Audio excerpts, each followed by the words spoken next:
Sarah Marrinan, Keller Williams. Tim Sarah Erickson. first. Yep. Tim Erickson, LeaderOne. We're in a market that's really hot right now for entry-level buyers and people who are downsizing into smaller houses. And what is happening is multiple offers are coming into play.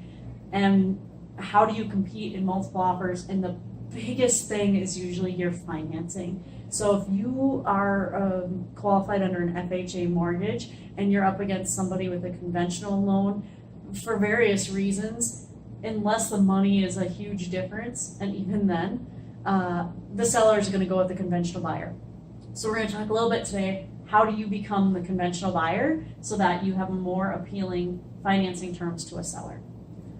Yes, great question, one that we often have to run into, Right. especially when we're getting calls from the listing agent or our buyer's agents and going through that. So a lot of times it starts with the plan up front. Okay, let's go through your goals and everything like that, and then let's see what programs come into that. And part of that conversation is how competitive are we going to want to be in your offer. And so a lot of times we need to go through how much more conventional is going to be attractive and to the seller.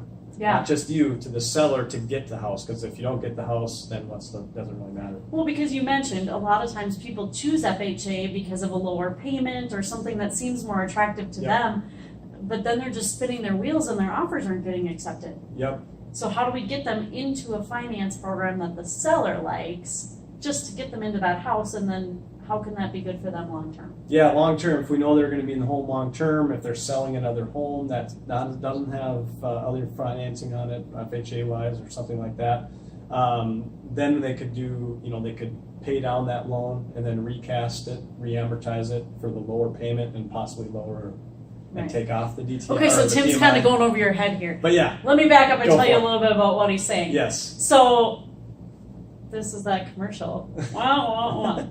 Bottom line is, right around that 700 mark is where people are teetering between FHA and conventional, choosing those finances. Of which one's better? Right. They'll qualify for both, Yep. usually. Yep.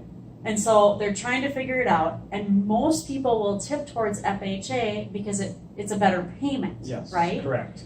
But they should be tipping towards conventional if they're going to be headed into a lot of multiple offer situations, so that they appear better to a seller for many reasons. One, FHA appraisals follow the house. They're a lot more difficult on condition. There's a lot of reasons that a conventional mortgage is going to apply or appeal more to a seller. Yes. So how do we tip that?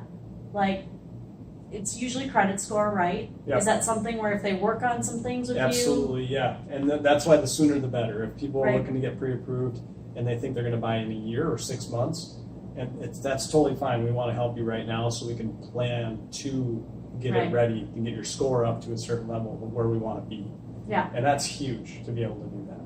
Right, because as soon as you get over, 710, 720 on credit, now that conventional is looking just as appealing to you as the buyer as the FHA was looking before, but you have more purchasing power with the seller.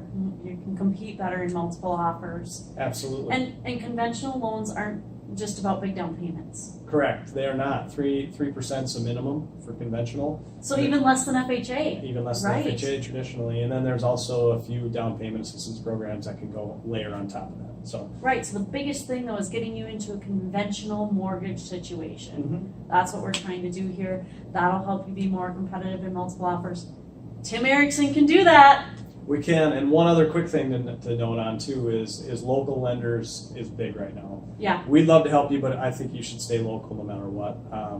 The reason is we're getting calls on the weekend when realtors are going through offers and they have to present them to their sellers and they need to vet out your financing. Or a buyer who had chosen an online lender and is now in a panic on a weekend because the Yes. offer deadline got moved up. Yep, absolutely. And so who's gonna step up to the plate on a Saturday, Sunday morning, whatever, and get you something within an hour where now you can help get the house. We've seen that more. Well, I and mean, more. if you're already qualified with that lender. You're Right. not going to just call them on a Sunday morning and get qualified for a mortgage. Correct. Let's be clear. Yes, correct. If you've already talked to Yeah. Tim, Yes. and now some seller moves the deadline up to Sunday and we thought we had till Monday, Tim will step up to the plate. He will have everything there to be able to help you that quickly.